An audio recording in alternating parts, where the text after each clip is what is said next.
press the bell icon on the YouTube app and never miss another update. Annapurna चटपटीत मेजवानीमध्ये मी अनिता आपलं स्वागत करते। आज मी करणार आहे गुढीसाठी अत्यंत महत्त्वाची गोष्ट ती म्हणजे गाठी। गाठी तुम्ही कोणत्याही प्रकारची करू शकता, पण गुढीला पांढऱ्या गाठीचा मान आहे, त्यासाठीच मी पांढऱ्या रंगाची गाठी केली आहे। ही गाठी पाहण्यासाठी तुम्हाला माझं चॅनल सबस्क्राइब करावं लागेल व पुढे लाईकच्या बटनवर क्लिक करावं लागेल। त्यासाठी सर्वप्रथम माझं चॅनल सबस्क्राइब करा आणि गाठी पाहण्यास विसरू नका। अर्धी वाटी साखर, पाऊण वाटी पाणी घेतले, अर्धा चमचा तूप, अर्धा चमचा सोडा व इनो या तिन्हीपैकी तुम्ही कुठलीही एक गोष्ट वापरायची। इथं गाठी करण्यासाठी मी 5 वाट्या घेतल्यात, त्यामध्ये तुपाने ग्रीसिंग केले व त्यावर दोरा ठेवलेला आहे। इथे मी पॅन ठेवले, तुम्ही कढई पातेले काही ठेवू शकता। त्यामध्ये मी साखर घालून घेणार आहे आणि हे पाणी हे टाकायचं आहे। आता गॅस चालू करायचा आहे व याचा चांगला गुळीबंद पाक तयार करायचा आहे। गॅस हा मध्यम आचेवर ठेवला तरीही चालेल, मध्ये मध्ये याला हलवत राहायचं। आता मी गॅस चालू केलाय।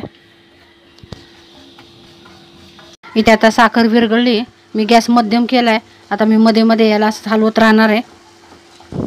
अशाच पद्धतीने आपल्याला पूर्ण घट्ट होईस्तोपर्यंत, म्हणजेच आपण जर टिपका टाकला एखाद्या वाटीवर किंवा प्लेटवर जर टाकून आपण पाहिला तर तो टिपका जो तो हलता कामा नये, अशाच पद्धतीचा पाक आपल्याला करायचा आहे।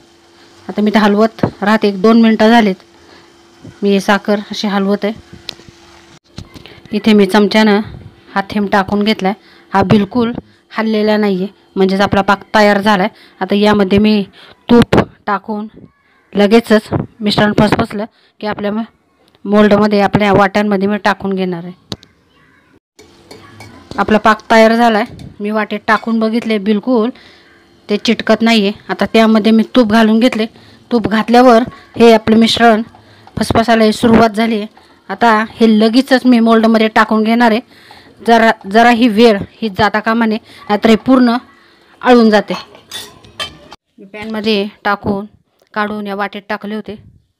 आता आपण बघूया 10 मिनिटं झालेत, हे निघतंय का। छान पद्धतीने निघले आणि काही चिटकले नाही किंवा तुटलेले नाही। अशाच पद्धतीने पुढचे गाठी बघूया। असे छान झालेले आहे गाठी आणि पूर्ण असे गाठी निघते आपली पांढरी गाठी तयार आहे। तुम्ही यात वेगळे रंग सुद्धा घालून करू शकता। तुम्ही खाण्याचे रंग घालून जसे लाल कलर, पिवळा कलर करू शकता, पण गाठीला हे पांढऱ्या रंगाचा मान असतो, त्याच्यामुळे मी यात कलर घातलेला नाहीये। माझी ही गाठीची रेसिपी तुम्ही नक्की पहा।